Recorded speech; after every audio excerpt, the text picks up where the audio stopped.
Hello and welcome to another Demon 212 VC review. Today I'm going to be taking a look at Solomon's Key on the NES. If you've never played it before, it's basically an action-adventure puzzle type game. You're thrown into loads of different rooms and you have to make you out. So at the start you've just literally got to start game, there's nothing really else you've got. The whole point of the game is to collect the key and then get to the door, because the key unlocks the door. So the things you can do is you can plant blocks and delete blocks if you want to. There's items you can collect for points, but that's pretty much all they do. Although you can get ones that allow you to throw fireballs to kill enemies, because other than that you can't do anything.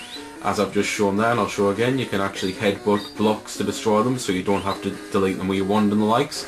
You can duck down to delete ones that are below you. You can delete them without placing blocks and the likes, I believe. Oh no, that must just be a fireball button.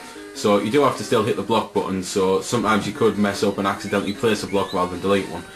But it doesn't really matter. At the top there you've got a life meter, which is basically your timer as well, and you've got your score, and you've got how many fairies you've helped. So I suppose that's the whole basis of the game. You're supposed to be helping fairies, but it doesn't really matter if you do help them as long as you get the door.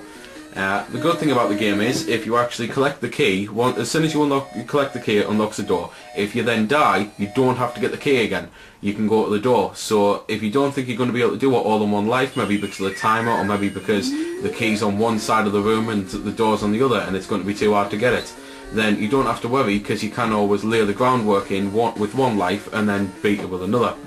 So that is something that actually makes the game a little bit easier. However, don't be fooled, this game is renowned for being one of the hardest games on the NES, especially if you want to complete it fully, because there's 48 levels overall, but then there's tons of secret levels. There's actually one level per world, because basically every 4 levels is kind of like a world, because it's actually one of the zodiac signs, and every zodiac sign has an extra level. So it's a little dodgy how that works, because it means that you have to then find special things to get the level, and then after you do that there's even a couple more extra levels that are just placed randomly that you have to find your way out and how to find them and that stuff. It's a very complicated game of how to actually get things, which is why so few people have managed to see and beat all levels. It's definitely a very hard type of puzzle game, so if you're really into puzzle games, all I can say is I hope you like the hard ones that are going to have you wanting to rip your hair out and throw Wiimotes at the screen and likes, because this is definitely one of those games. However, though, there are a few people who I know who laugh at me for being so bad at the game, but I still maintain that it is a hard game. Graphically, it's pretty basic, it gets the job done. Sound-wise, the sound is pretty cool, so I'll let you have a little listen to it now.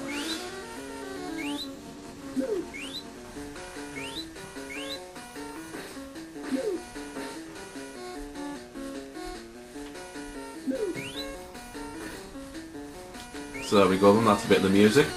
Not really much else to say about the game. I have mentioned the fireballs, but I'll try my best to show you one now, because I do actually have one there. You'll notice in the little top right of the corner there's a scroll and the likes, and that tells you how many you've got. So I don't actually think it'll kill these things, because these are balls of fire. Oh, I was wrong.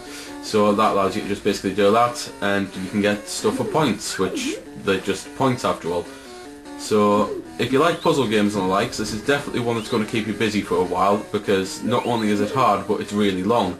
But unless you like nightmarishly hard games, I'd personally say stay away from it. So there we go then. That's been the review. I hope you found it helpful.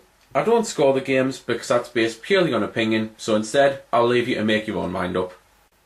So thanks for watching, and if you've got any questions about the game that I didn't answer in the vid, or that hasn't been answered in the comments, then feel free to ask and I'll help if I can. Also, if you did find it helpful, don't forget to check out my channel, because there's plenty more like this up there, and don't forget to subscribe, because there'll be plenty more to come as well. So until next time, this has been Demon212, signing off.